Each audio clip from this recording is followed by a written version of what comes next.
Hi guys, welcome back to another video of inspirational moments. Today we are traveling back to the saga of my SAC referral. For those of you that have been following this, you're well versed, up to date about my school trying to kick me out while trying to finish my master's degree in clinical mental health training. So this video, we're going to dive right back in.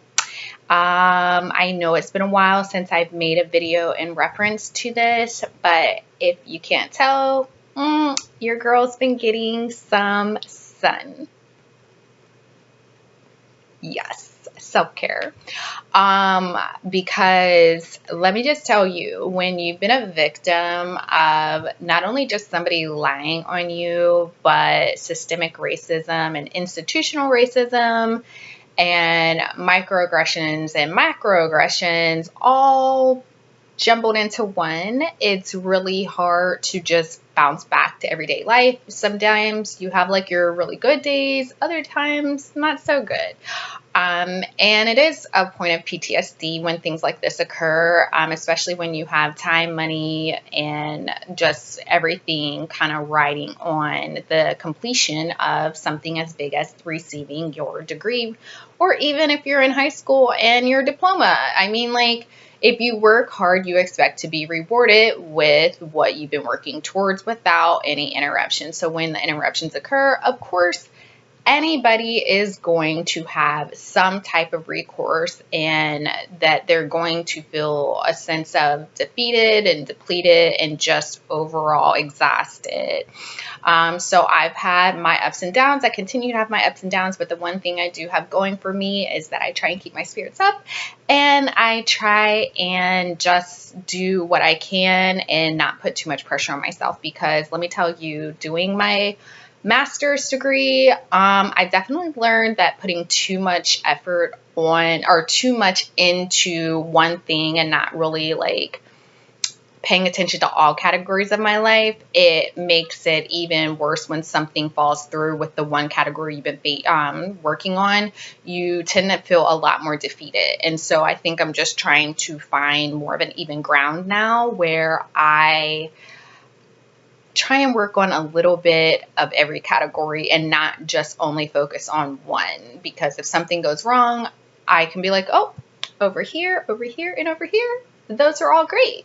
It's just this one over here or this two over here. So hopefully, I continue to strive and progress through this madness. So without further ado, let's kind of just jump right into it. I today am going to, if you can't tell by the title of this video, I'm going to be reading some emails and going over my responses to the SAC referral, which is a committee at the school that is solely there to penalize the student based on whatever the faculty and staff have supplied to this committee, stating basically this student needs to be reprimanded or just kicked out of the program. So I was on the track to just leave school and graduate with my 4.0, and racist, bigoted people had other plans for me. So let's kind of just dive right in.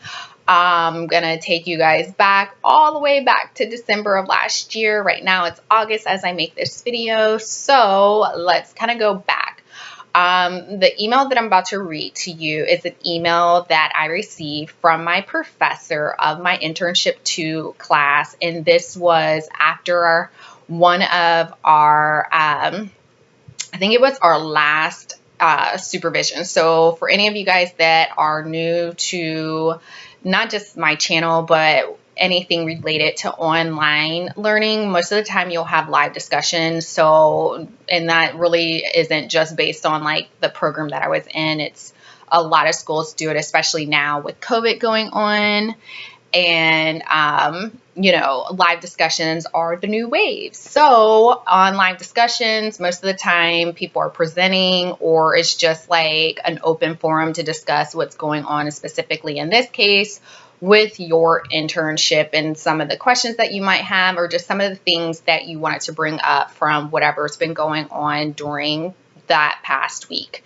So this particular discussion that I'm going to talk about, that I got an email from this racist, bigoted professor, that it was this one girl. So there was a school that had closed down Argosy. And a lot of the Argosy students ended up migrating into my school, the Chicago school. So what ended up happening is a lot of these students were already kind of at the ending point, and then Argosy shut down because they were scammers, kind of like this school, and were just taking people's money, and really they were just like financial aid fraud, essentially, and they shut down. You can Google it, look it up. Like, don't ask me about questions that you can Google in the comments. But anyways, so a lot of those students were very bitter, rightfully so. A lot of them were bitter. A lot of them harped on the fact that, like, had this not happened, they would have graduated. And, you keep in mind that I was one of the few students that at the time was doing our telehealth for the school. So a lot of the times I reached out to a lot of these Argosy students and was like, hey, if you ever need some type of emotional support or just student peer-to-peer support, like, you can always schedule a meeting with me and we can talk and, kind of work through some of the things that you might have questions on, and any type of resources that I have, I can provide to you with a student that has been in the program at that time for 3 years. So it was definitely not as though I came from a point of not understanding their frustration, but when a lot of the students made it a point from the Argosy to make it a us versus them, like a very juvenile mentality, like, it pained them that they were in this school. Meanwhile, a lot of students from Argosy schools had no place to go. Like, no schools took them. They, for all I know, are still out of all the money that they spent, and they don't even have a degree. So a lot of these students, from my perspective, and a lot of students from my school's perspective, was that their attitude was very off-putting and they were not very appreciative. So there was one particular girl, and all she ever did was complain. Like, our live discussion for internship supervision, university supervision, was an hour and a half. And I tell you what, every time this girl opened her mouth, she complained. She talked about, well, I work and then I have to do my internship. And I just don't think people understand, like, I'm like in my mid-20s and it's just so hard, like, very downtrodden, very an off-putting personality. And so most of the time I would just like put her on mute, because like her whole energy would just bring you down. So on our last supervision, I made it a point to address it. I was like, listen, so-and-so, right now I can't even remember her name. Like, that's how irrelevant she is. I was like, a lot of people went through a lot to get to this point, and I understand your school closed, because she was talking about, I just feel like we should have separate graduations for the Argosy students and for the Chicago students.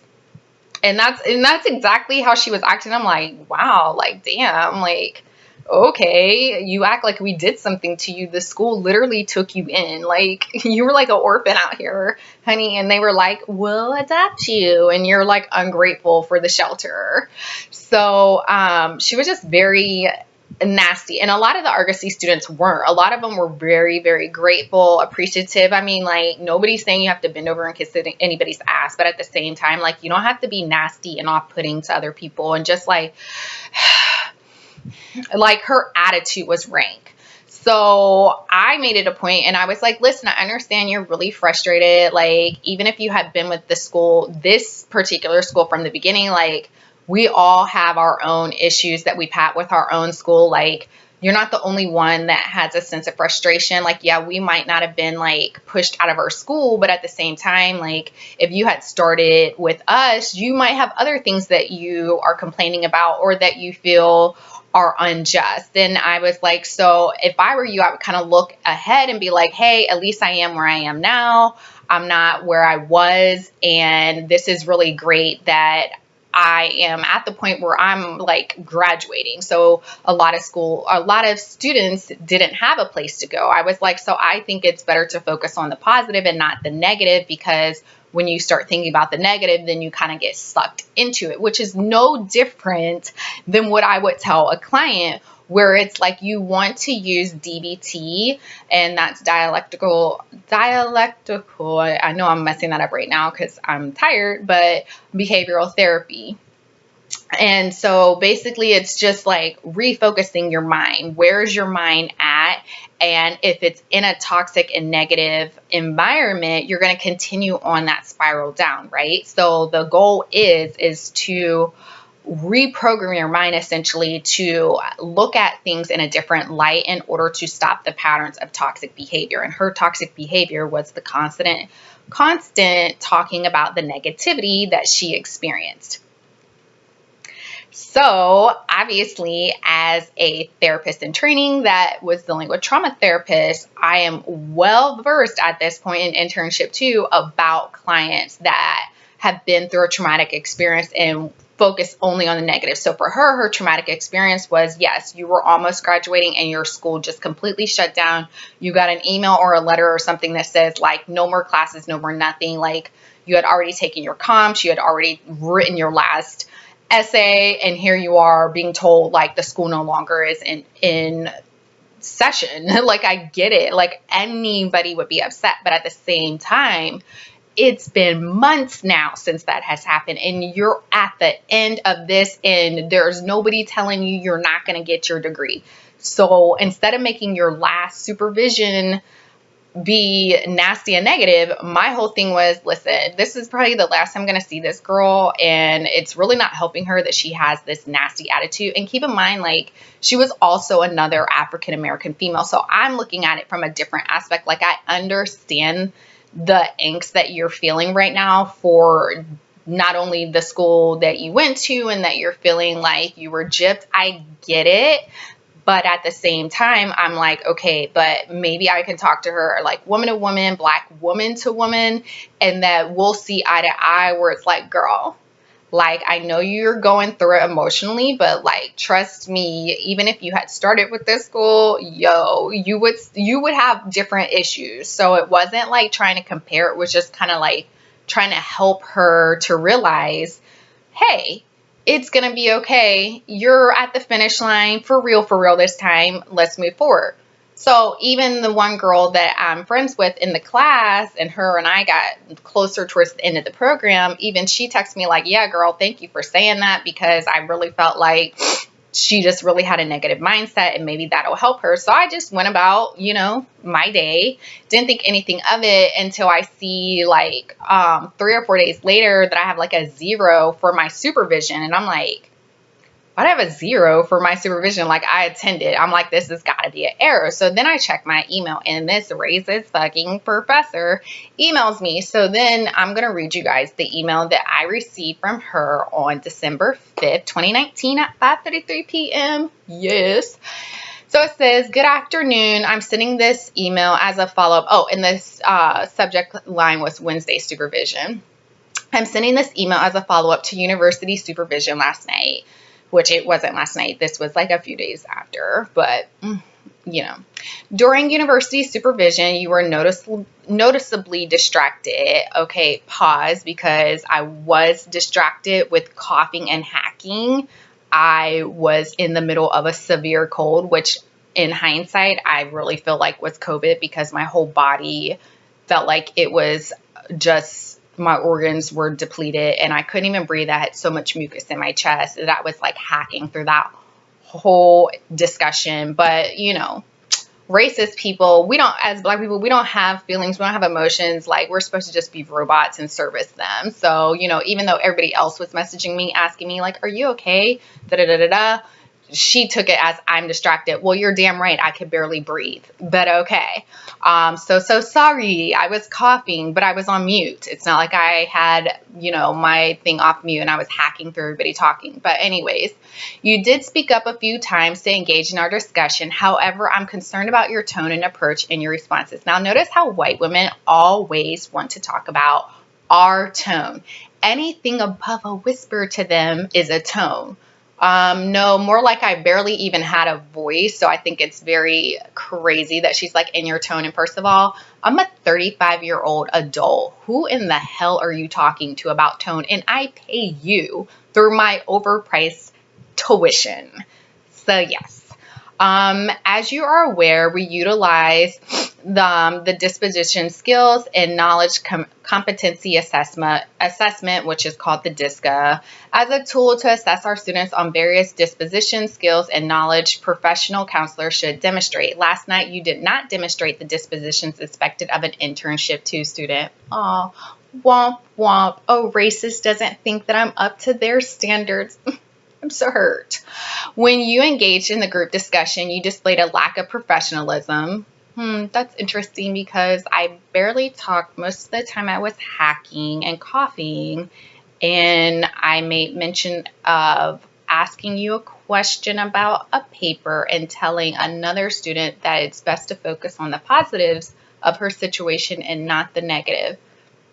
But when somebody doesn't like you, even you breathing is a problem. Anyways, when you engaged in the group discussion, you displayed a lack of professionalism by being passive-aggressive in your comments towards me and your peers. Now, mind you, the only thing I ever asked her was if we still needed to write an essay for our case conceptualization. Like, that was the extent of what I said to this racist. You were bothered by recent events. Once again, making assumptions, and you're a therapist, but you're making assumptions on what I'm bothered with. That's what racists usually do. Why are you so angry?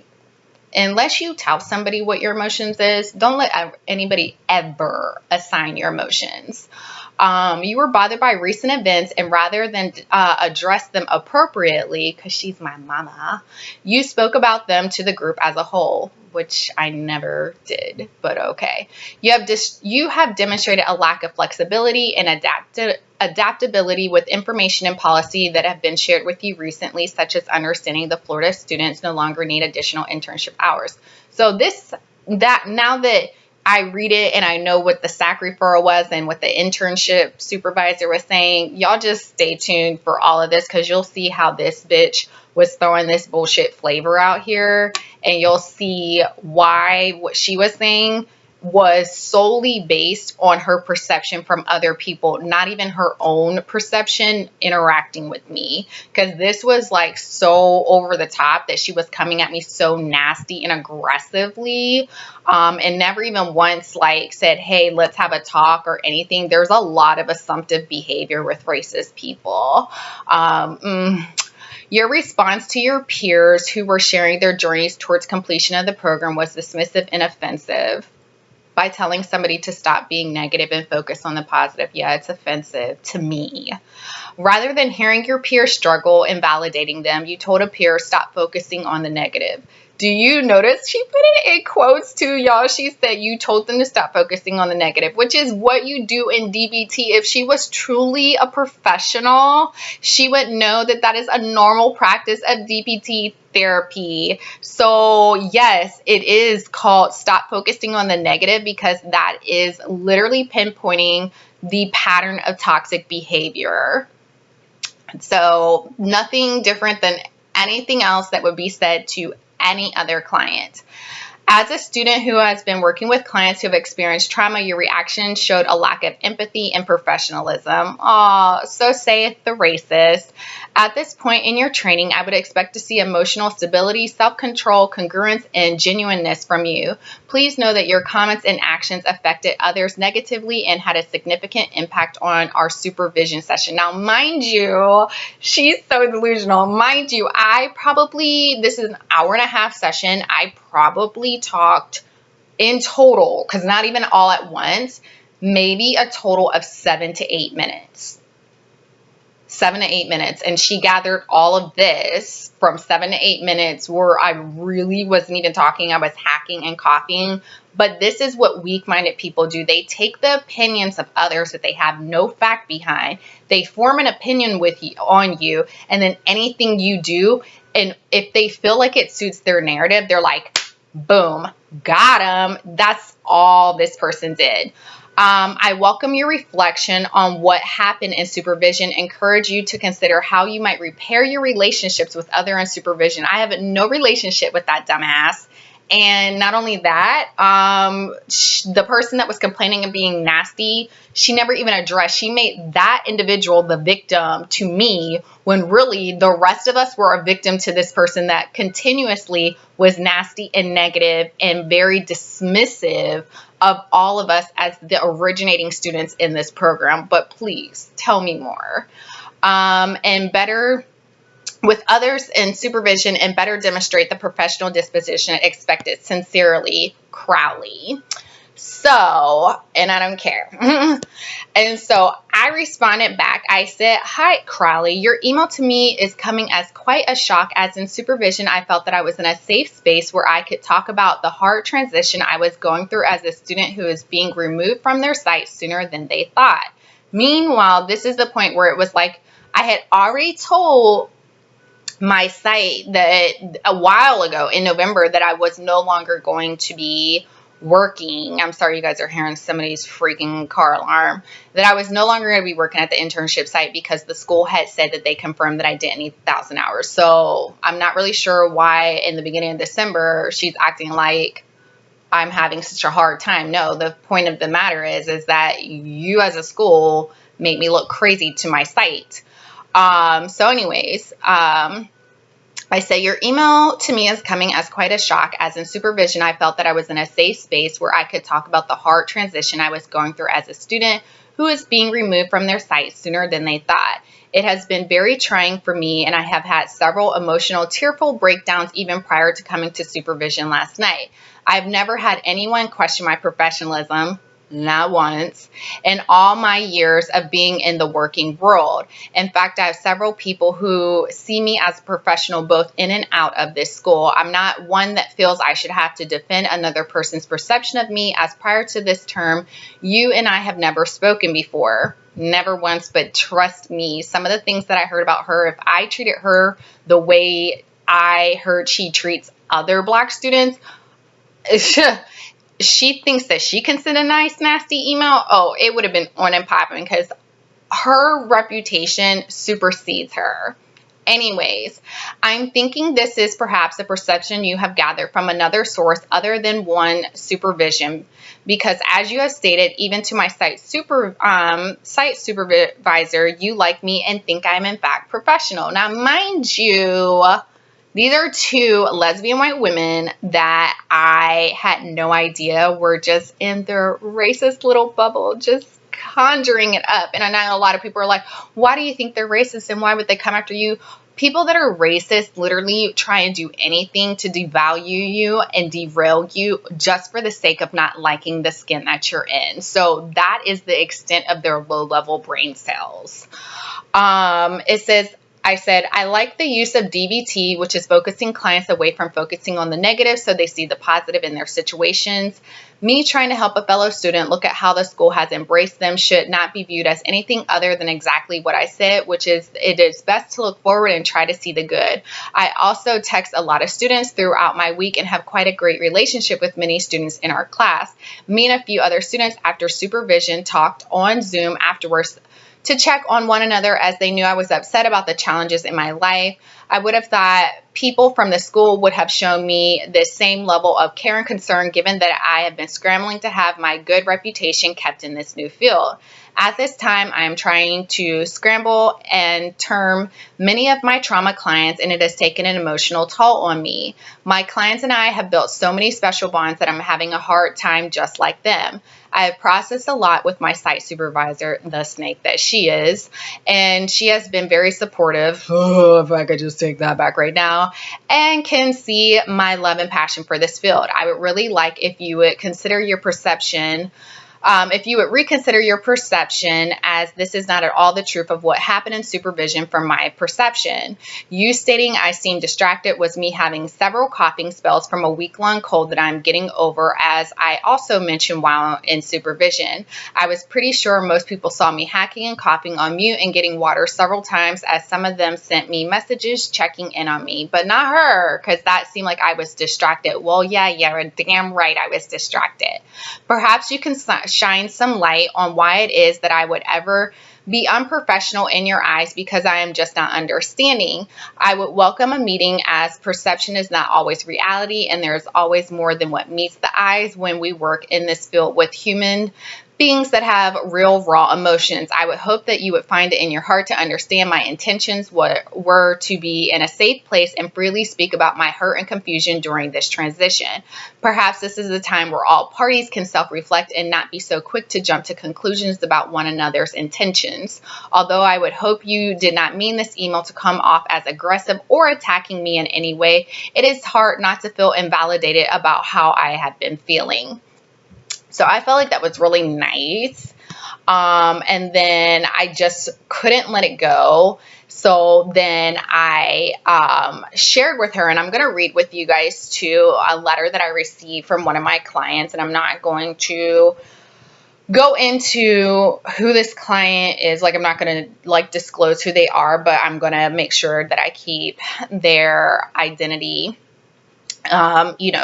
a secret and not disclose that. But I think it's really important that you guys, as my subbies, also hear, another perspective of a client with them interacting with me, and how me being ripped away from my site, even they felt some type of way about it. So then I responded again to Crowley.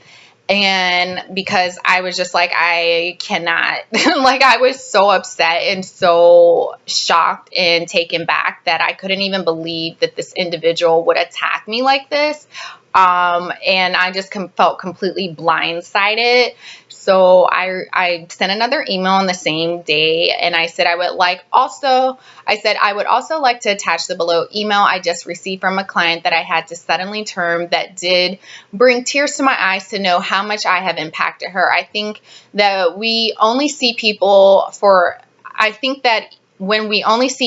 for one Wednesday for 15 weeks, it is really hard to see them for who they are completely, which is nobody's fault. We are all human, and we all have good and bad days. And I think at this point, I'm trying to get you to see that I am more than one hour supervision session, which wasn't me like, oh, please just like me. It was like, you're so unprofessional and so off base from a 7 to 8 minute interaction to just think you know me and come at me so hardcore and so aggressive and so unprofessional and so nasty, so terse, so gross.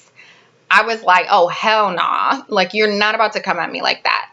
So this is an email that I received from one of my clients. They actually found me on a business page, and they were like just hoping that I got this, and I actually did, and it was a very emotional email, and it says, hey Camille, I don't know if this message will get to you, and you don't need to reply since I don't check this, given I don't have a job yet, but I wanted to have a bit more closure. I think I disassociated a little bit on the phone after the news. This was after I had talked to this individual over the phone to let them know that I was no longer going to be able to be their therapist. And it was very abrupt. It's not the norm term process. And I said what I could, which is what I truly think you're an amazing therapist. With that said, I didn't have time or mind to truly thank you for the help and faith in me. I know that the progress I made is quote unquote all you, as you would say, but a big part of being able to do what I did was your assistance and guidance. You helped me see things I hadn't and come to terms with a lot Homework went well too, because I definitely always gave this individual homework, therapeutic homework, and which isn't to say that I will regress just because of what happened. In fact, if there is anything that can honor that time we had, it is moving forward and pushing myself to be and do more.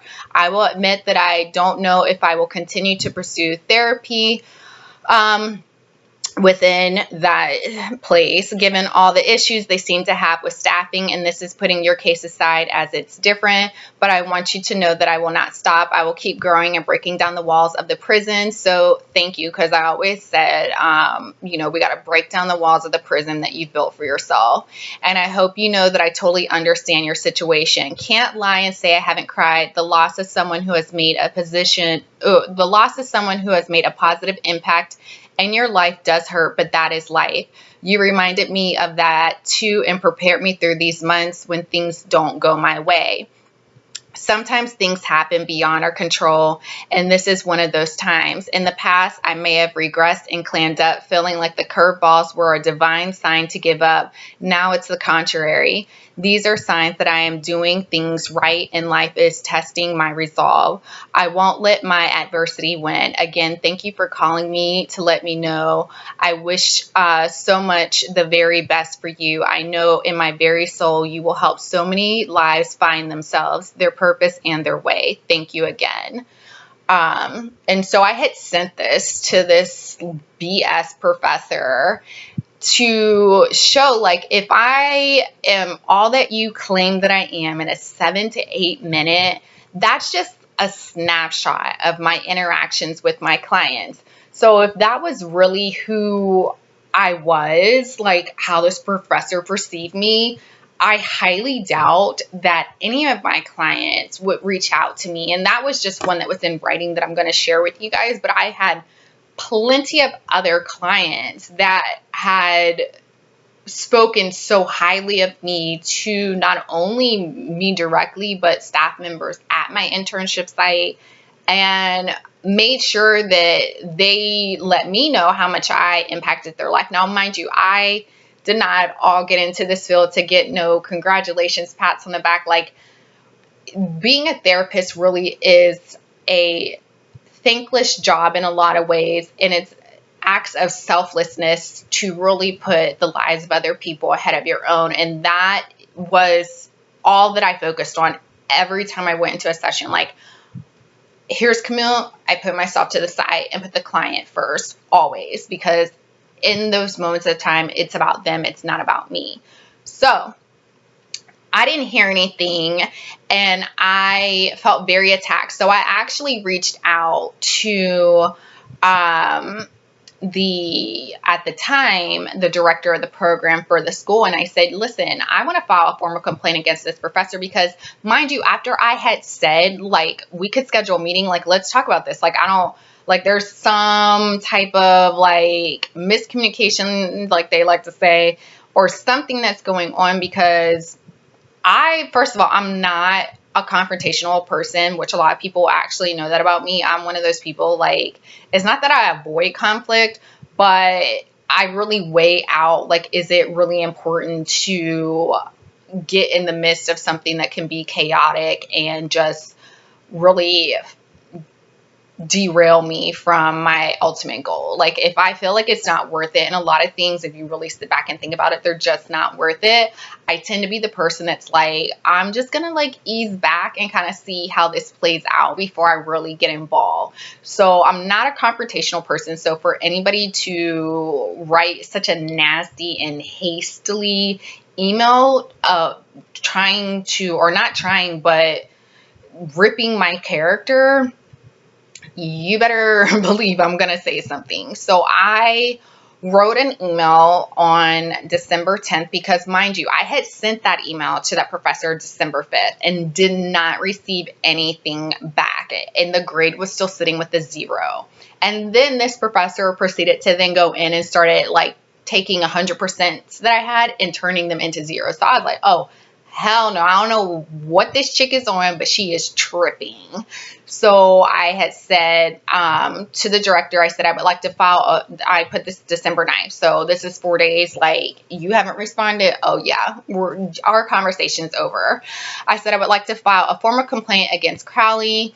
Crowley, I believe, has graded my last university supervision with unethical and emotional bias, along with microaggressive biases. It's really sad that at this point in the program, many students like myself are feeling the pressure of finalizing our degrees and having the added pressure of not feeling supported by faculty and staff.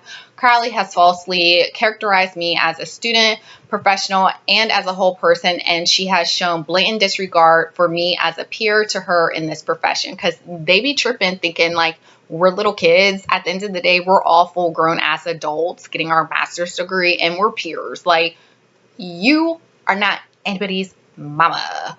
I said I would like to schedule a time to have the concerns addressed with her biased behavior in a tact-filled email, which resulted in giving me a 0 out of 30 for my last supervision. I am finding that with many faculty like her, that when a student has multiple questions seeking clarity, staff uses emotion to respond and then subsequently hits your grade with low scores, which is so true. And it's not even just this school. Like, professors be emotional as hell. And if you question anything they have to say, oh yeah, they have mad attitude. It's insane. So then the director just responded back and said, thank you for reaching out. I've shared your concerns and with the Dean of Student Success, who will be in touch about next steps. I've also copied this other professor on the email, which was supposed to be a part of, like, I guess, whatever for students to complain, or, you know, they complain, we complain and it goes nowhere. So then I get a meeting request from the assistant director on December 10th. Okay, so December 9th, I filed the formal complaint against this professor. December 10th, I get an email from the assistant director saying, at this time, hold on, I get it, December 10th, that says, Crowley and I need to meet with you to discuss some irregularities that have emerged in your CM 619 course. Due to some discrepancies in documentation and information we have received from your site, we are required to refer you to Student Affairs Committee, SAC, for review. Please reply back with at least 2 dates and times that you can meet with us before the end of the day on Friday, December 13th. During this meeting, I will explain the SAC process, but I'm not able to discuss the details of the referral. You will receive the referral from the SAC office and will have a chance to respond then. Meanwhile, the SAC referral committee never sent it to me. My stand-in advisor had to send it to me because they definitely are not there to protect you as a student. They're all about getting your money and kicking you out. That's that whole purpose. So I had the meeting, and I think in the last video, I kind of talked about it, how Crowley was like super nasty, aggressive. The assistant director is a Black female, and I use that very loosely. And it was just like a shit show because I was having to respond to stuff I didn't even know, like, oh, well, do you know why you're in this meeting? And I'm like, no. Meanwhile, I knew I had already had this exchange with this professor, and I knew the day prior had filed a complaint, but I was like not going to assume that's what it was because I was kind of like, I didn't even know what a SAC referral was. I was like, Student Affair Committee. I was like, I don't know what that is. I had to like go on the school pages and Google it and find it and search. Like, I was just like, what is this? Meanwhile, I'm a 4.0 student, so me being referred to anything that's not like related to an award or like a recognition that's positive, I'm like, I don't even know what that is because I don't operate in that realm in my school life, professional life, personal life. Like, I'm not a problematic person. So, I, like, the Crowley professor was like very nasty and just like, we have to go. Like, when I kept asking questions like, what is this about? Like, why am I being referred to this? And they're like, well, you can have a representative from the school. And I'm like, okay, well, at this time I would like another student because I feel like it's me against the school. Like, I don't have any support. And they're like, no, it has to be a non-student faculty member. And I'm like, or staff. And I'm like, so I have to have one of the players from the department that's trying to kick me out be on my side against the department that gives them their paychecks. Yeah, okay.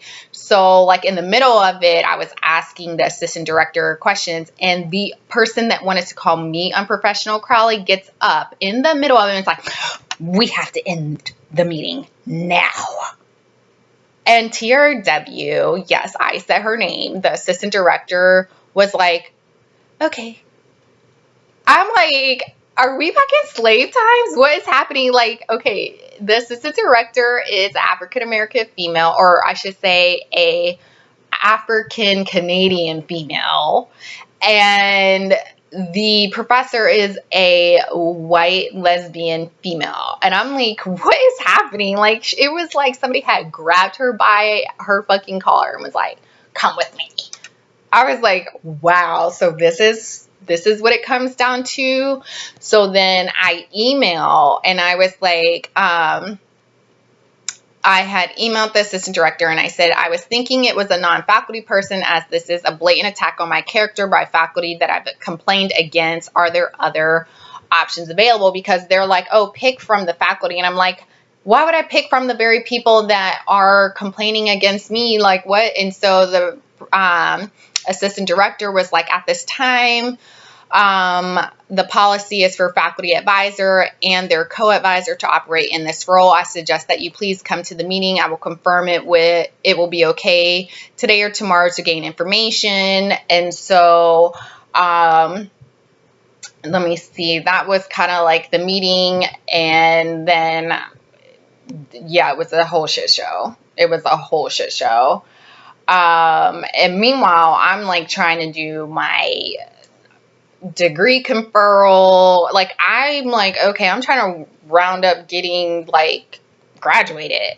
And so then I got the SAC referral letter, which I was trying to find the actual attachment that had what their complaints were, but I can't find it. But this was the letter they sent to me on December 30th. Well, they put the date as December 30th, but I actually didn't get this until January 3rd.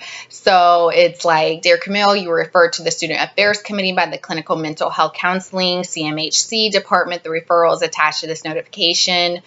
You have been scheduled to appear before SAC on Thursday, January 9th, 2020 at 2 o'clock Central Time via GoToMeeting.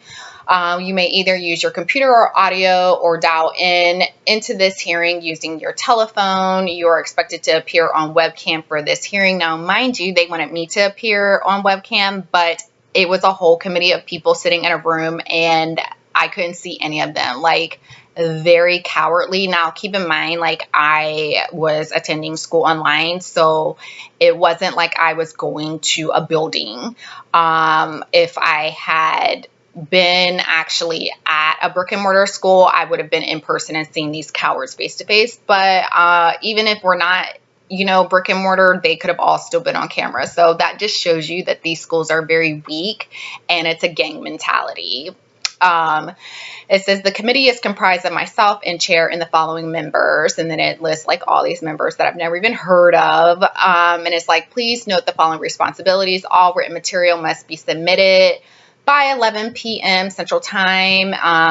It's one, you may submit a written response to this referral. Your written response should address specifically the issues described in the SAC referral. 2, you may request postponement of your hearing. Such a request include your rationale for postponement.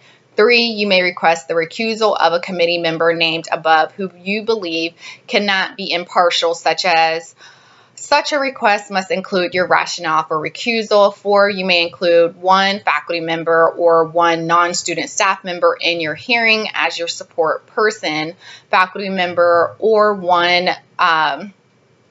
non-student staff member in your hearing as support person. Please provide the support person description that appears at the bottom of this letter to support your person.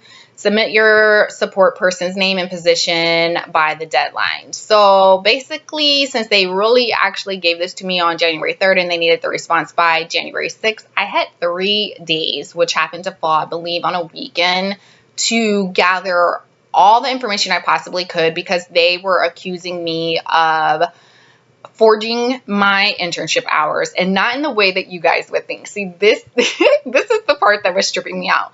They were saying that I was purposefully not recording my hours so that I could stay at a paid internship longer, and that I was fired from my internship. So number one, I was recording my hours and turning them in every 2 weeks and was getting hundreds on them. So I'm not really sure how I wasn't recording my hours. That made no sense. And number two, I was not a paid internship. I actually had to significantly reduce my income by going down to part-time at my full-time job that actually pays basically the same amount as the entry level for this career.